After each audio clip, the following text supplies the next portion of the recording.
Hello friends, welcome to KAVITHASAMAYALARAI. இன்னைக்கு நம்ம பார்க்க போற ஸ்பெஷல் ரெசிபி சுவையான சத்தான பாசிப்பருப்பு தோசை.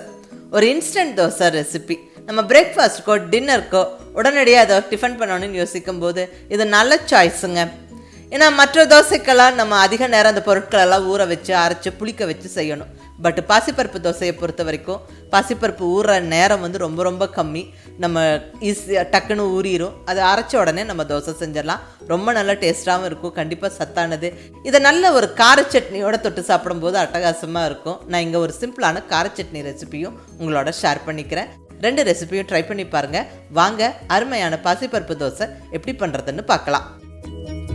இங்கே ஒரு கப்பளவுக்கு பாசிப்பருப்பு எடுத்துருக்கிறேன். பாசிப்பருப்பு மோஸ்ட்லி எல்லாருக்கும் தெரியும். புதுசாக சமைக்க பழகிறவங்களுக்காக பதிவு பண்ணிக்கிறேன். பாசிப்பருப்புனா தோல் நீக்கிய பச்சைப்பயிறு. நம்ம பச்சைப்பயிர்லேயும் தோசை செய்யலாம், பாசிப்பருப்புலேயும் தோசை செய்யலாம்.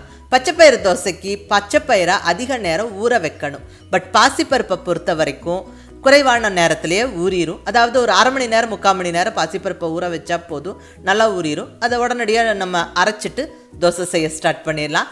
ரொம்ப ஈஸியாக இருக்கும் இந்த ரெசிபி. இந்த பாசிப்பருப்பில் நிறைய ப்ரோட்டீன் சத்து இருக்குது. ரொம்ப ரொம்ப நல்லதும் கூடங்க. டயட்டில் இருக்கிறவங்களுக்கு இது நல்ல ஒரு ஹெல்த்தியான டேஸ்டியான தோசை.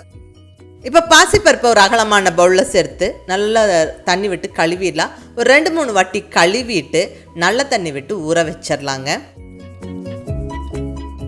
ஒரு தட்டு போட்டு மூடி எடுத்து வச்சுருங்க.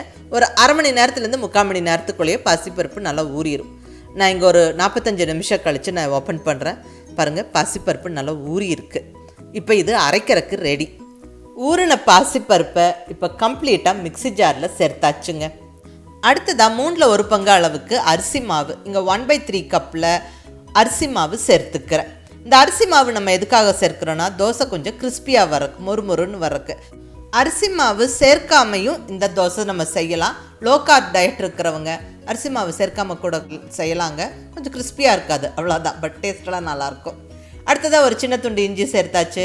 கூடவே ஒரு பச்சை மிளகா காரத்துக்கு வேண்டி. இது ஒரு இன்ட்ரெஸ்டிங்கான டேஸ்ட்டு கொடுக்கும்.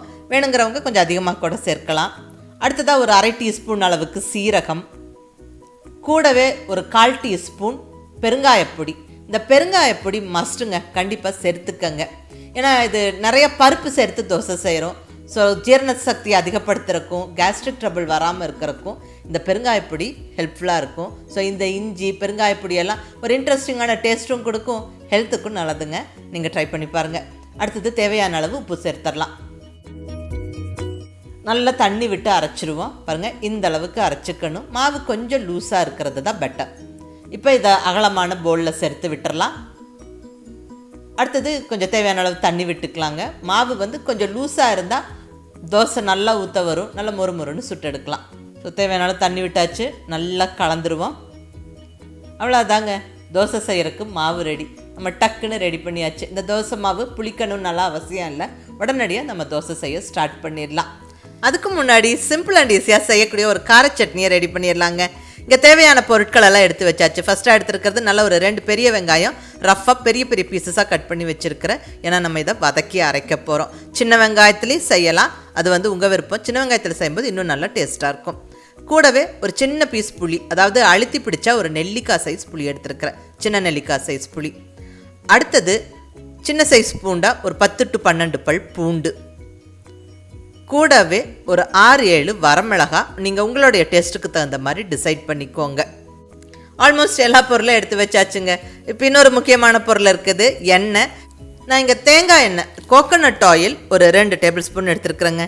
இந்த சட்னிக்கு நம்ம தேங்காய் எண்ணெயில் வதக்கி அரைக்கும் போது அந்த டேஸ்ட்டும் ஃப்ளேவரும் அட்டகாசமாக இருக்கும். இந்த சிம்பிளான சட்னியை இந்த தேங்காய் எண்ணெய் சேர்த்து செய்யும்போது ஒரு ஸ்பெஷல் டேஸ்ட் வந்துடுங்க. அதை நீங்கள் ட்ரை பண்ணி பார்த்தீங்கன்னாவே உங்களுக்கு தெரியும். பட் தேங்காய் எண்ணெயில் தான் செய்யணும்னு கம்பல்சரி இல்லை, நீங்கள் எந்த எண்ணெய் வேணாலும் யூஸ் பண்ணலாம். தேங்காய் எண்ணெய் நல்ல ஒரு ஸ்பெஷல் டேஸ்ட் கொடுக்கும். இப்போ தேவையான அளவு உப்பு எடுத்து வச்சிடலாம். இங்கே கல் உப்பு எடுத்துருக்கிறேன். அவ்வளோதான், எல்லா பொருளும் எடுத்தாச்சு. இனி நம்ம வதக்கி அரைக்க ஸ்டார்ட் பண்ணிடலாங்க. இங்கே ஸ்டவ்வில் கடாய் வச்சாச்சு. கடாய் சூடானதுக்கப்புறம் 2 ஸ்பூன் ஆயில் சேர்த்துக்கிறேன். இந்த ஆயில் கொஞ்சம் சூடாகட்டும். இப்போ சூடான எண்ணெயில் ஒரு 10 பல் பூண்டு சேர்த்தாச்சுங்க. இந்த தேங்காய் எண்ணெயில் பூண்டு நல்லா கொஞ்சம் வதங்கி வரட்டும்.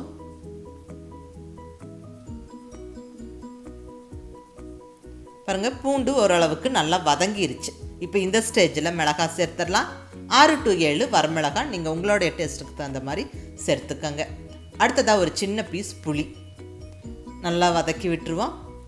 1 நிமிஷம் நல்லா வதக்கிட்டு இப்போ நம்ம ரெடியாக வச்சுருக்கிற வெங்காயத்தை சேர்த்துடலாம்.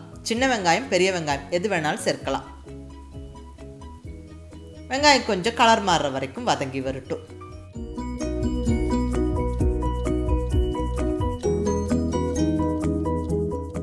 பாருங்கள் வெங்காயம் நல்லா வதங்கிருச்சு. இப்போ நம்ம ஸ்டவ் ஆஃப் பண்ணி ஆற விட்டுட்டு உப்பு சேர்த்து அரைச்சிடணும். இப்போ நல்லா ஆறுனதுக்கப்புறம் மிக்ஸி ஜாரில் சேர்த்து விட்டு தேவையான அளவு உப்பு சேர்த்து விட்டு நல்லா இந்த மாதிரி சட்னி அரைச்சிடலாம். அவ்வளோதாங்க, ஈஸி அண்ட் குயிக்காக சட்னி ரெடி ஆயிடுச்சு. நல்லா காரசாரமாக ஜம்முன்னு இருக்கும். பர்டிகுலர்லி இந்த பாசிப்பருப்பு தோசையோடு இது ரொம்ப நல்லா டேஸ்ட்டாக இருக்கும். நீங்கள் மிஸ் பண்ணாமல் ட்ரை பண்ணி பாருங்கள். இதில் வேணும்னா தாளிப்பு சேர்த்துக்கலாம், வேண்டாம்னா ஸ்கிப் பண்ணிக்கலாம். நான் இங்கே கொஞ்சம் தாளிப்பு சேர்த்துருக்குறேன்.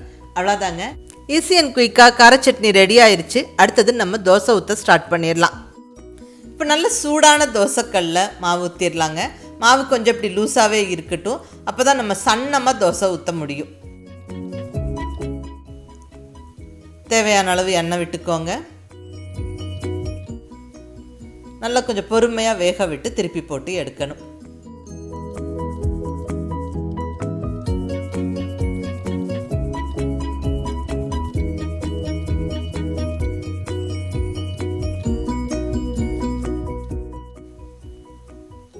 அவ்வளோதான், 2 பக்கம் திருப்பி போட்டு வேக வச்சு நம்ம மடித்து எடுத்துடலாம்.